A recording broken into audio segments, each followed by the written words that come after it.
ओम शांति। ये नाड़ियों का तीसरा पाठ है। हमने बहुत कुछ आगे सुना। आज हम ये समझेंगे कि ये सुषुम्ना नाड़ी को कैसे एक्टिव कर सकते हैं और हमारे जीवन में हम अच्छा चाहते हुए भी बुरा क्यों होता है, कौन बुरा करवाता है, ये आज समझने का प्रयत्न करेंगे। तो यही तीन नाड़ियां जो हमारे शरीर में है, ईड़ा, पिंगला और सुषुम्ना, ये तीनों शक्तियां ही हमारे शरीर रूपी गाड़ी को चलाने का काम करती है। जैसे गाड़ी में एक्सीलेटर, ब्रेक और क्लच, ये तीनों मुख्य होते हैं। ड्राइवर को ये तीनों का बैलेंस करना आना चाहिए, तभी गाड़ी ठीक से चलती है ना। वैसे ही आत्मा रूपी ड्राइवर के पास शरीर रूपी गाड़ी में ये तीनों एनर्जी है। ब्रह्मा गति देता है, एक्सीलेटर है। विष्णु बैलेंस करता है, क्लच। और शंकर रोकता है, ये है ब्रेक। तो ये तीनों एनर्जी व शक्तियों का ही सारा खेल है। इससे ही सब गठित होता है और ये विश्व चलता है। तो सवाल यह है कि कौन सी शक्ति है जो नहीं चाहते भी बुरा कर्म करवाती है।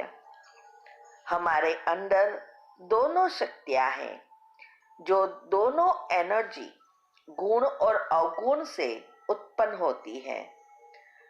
तो कोई व्यक्ति व शक्ति बुरा कर्म नहीं करवाती। हम खुद ही अपने संकल्प से अंदर नेगेटिव और पॉजिटिव एनर्जी उत्पन्न करते और सुख दुख निर्मित करते हैं। कोई भी चीज घड़ी घड़ी सोचते हैं, उससे ही हमारा एनर्जी लेयर बनता है, चाहे वो गुण है चाहे अवगुण हो। जैसे खेत में हम बीज बोते हैं, तो ये पांचों तत्व की शक्तियां, हवा, पानी, धूप, खाद, सब उस पर आना शुरू हो जाती है, उस बीज पर पड़ती है। तो धीरे धीरे वो बीज एक झाड़ बन जाता है, फिर फल देता है। ऐसे ही जब हम संकल्प रूपी बीज सबकॉन्शियस माइंड में बोते हैं, तो सारे विश्व में से वही ऊर्जा शक्ति उस पर आती है और उस संकल्प को बढ़ावा देती है। तो वो संकल्प का बीज झाड़ की तरह तैयार हो जाता है और फिर कर्म का फल मिलता है, चाहे वो गुण है चाहे वो अवगुण हो। ये हर पल जाने अनजाने हम संकल्प रूपी बीज सबकॉन्शियस माइंड में बोते ही रहते हैं। जैसे जैसे कलयुग का अंत आता, नेगेटिव व्यर्थ ही ज्यादा चलता है। आप खुद चेक कर सकते हो। सुबह से शाम तक चेक करो, कितने अच्छे विचार चलाते हो, कितने बुरे विचार। साइंस भी कहती है कि दिन भर में हम 90 to 95% व्यर्थ ही उत्पन्न करते हैं, जो हमारे कोई काम के नहीं होते हैं।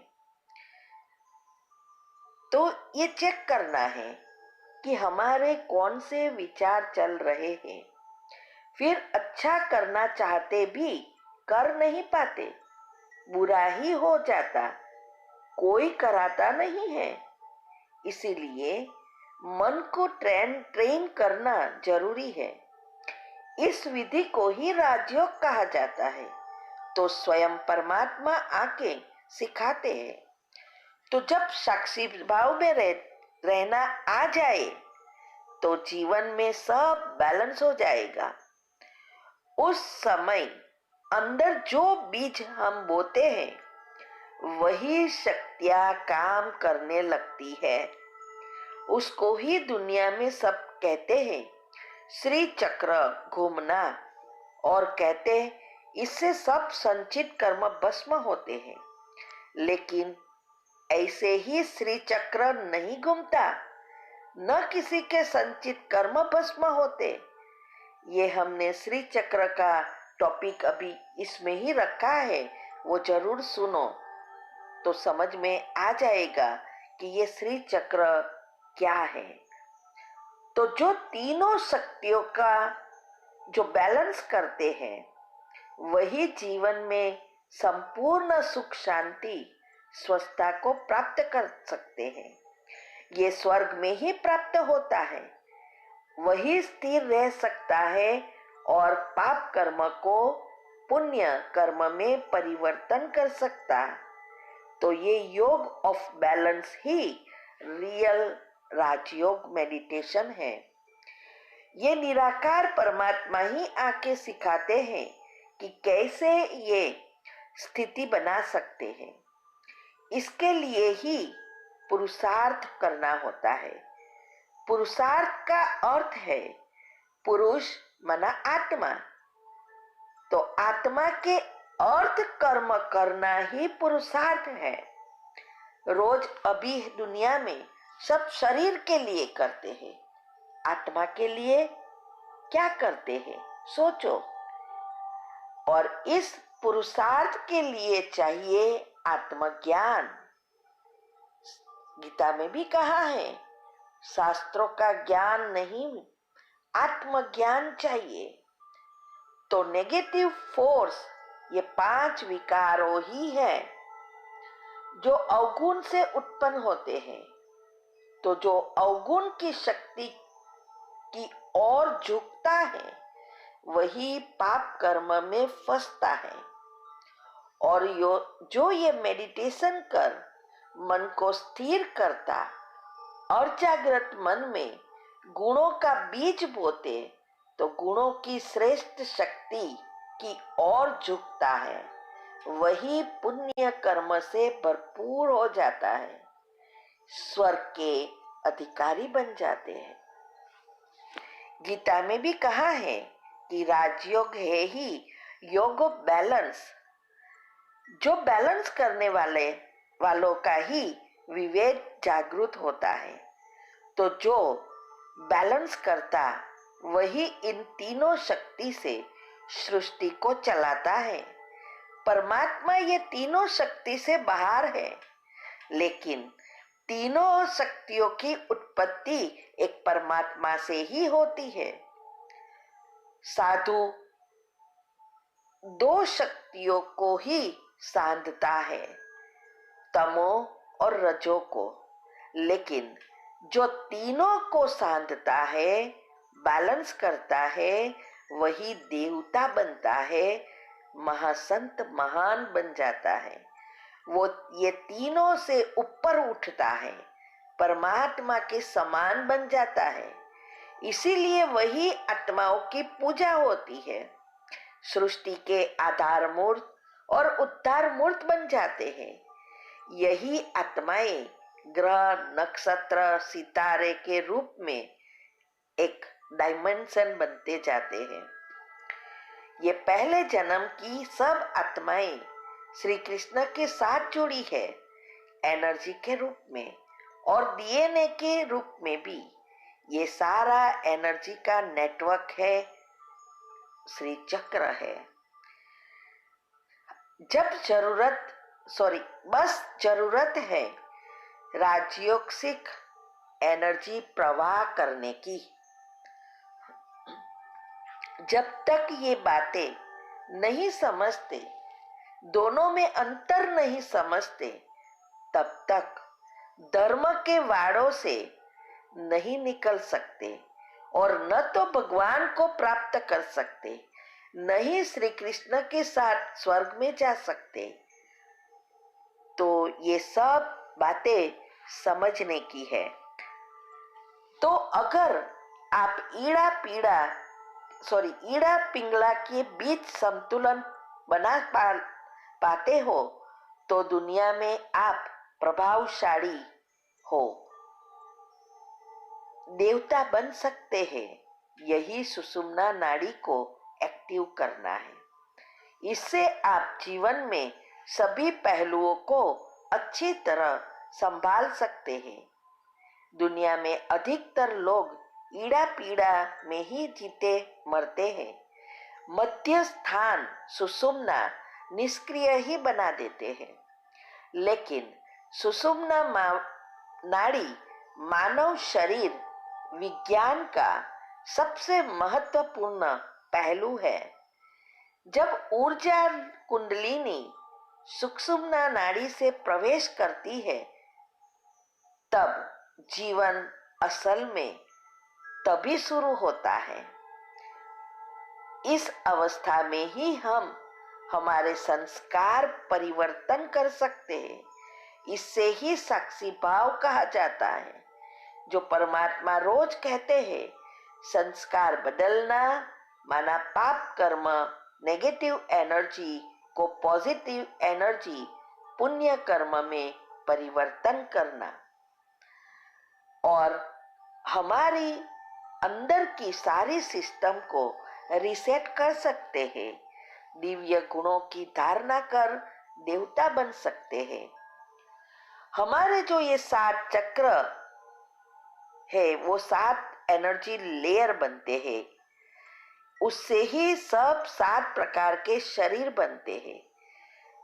मूलाधार से सहस्त्र तक। पहला है भौतिक, दूसरा बनता है भाव शरीर, तीसरा बनता है सूक्ष्म शरीर, चौथा बनता है मनस, पांचवा बनता है आत्मिक, छठा है ब्रह्म और सातवां है निर्वाण। ये 7 चक्र के 7 सूक्ष्म शरीर बनते हैं। नीचे के जो 5 शरीर है उनकी साइज समान है क्योंकि प्रकृति के साथ जुड़े हैं।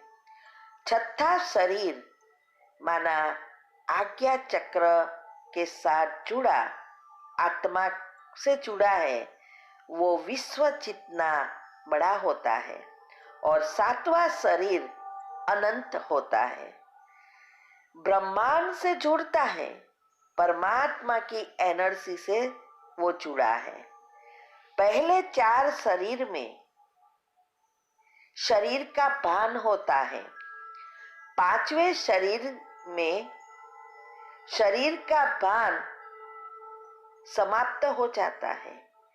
6ठे में शरीर का भान समाप्त होकर सिर्फ मैं हूं रहता है, सिर्फ आत्मा की स्मृति। और 7वां में मैं हूं का भान से भी परे निर्वाण परमधाम की अवस्था में, कर्मातीत अवस्था में पहुंच जाते हैं। जब बच्चा पैदा होता है तो उसे प्राण ऊर्जा नाभि से ही मिलती है और जीवन भर इसे मिलती रहती है। पहले सब कुछ सूक्ष्म शरीर में माना मनसा में होता है, इसीलिए मेडिकल टेस्ट में कुछ नहीं दिखाई देता।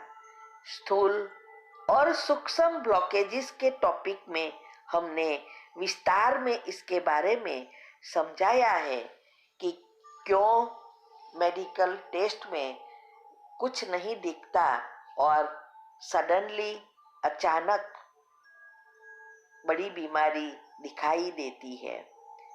तो वो सुनो, सूक्ष्म और स्थूल ब्लॉकेजेस आपको समझ में आ जाएगा।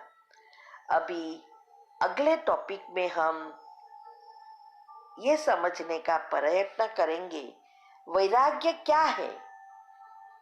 वैराग्य क्या लाना होता है या हो जाता है।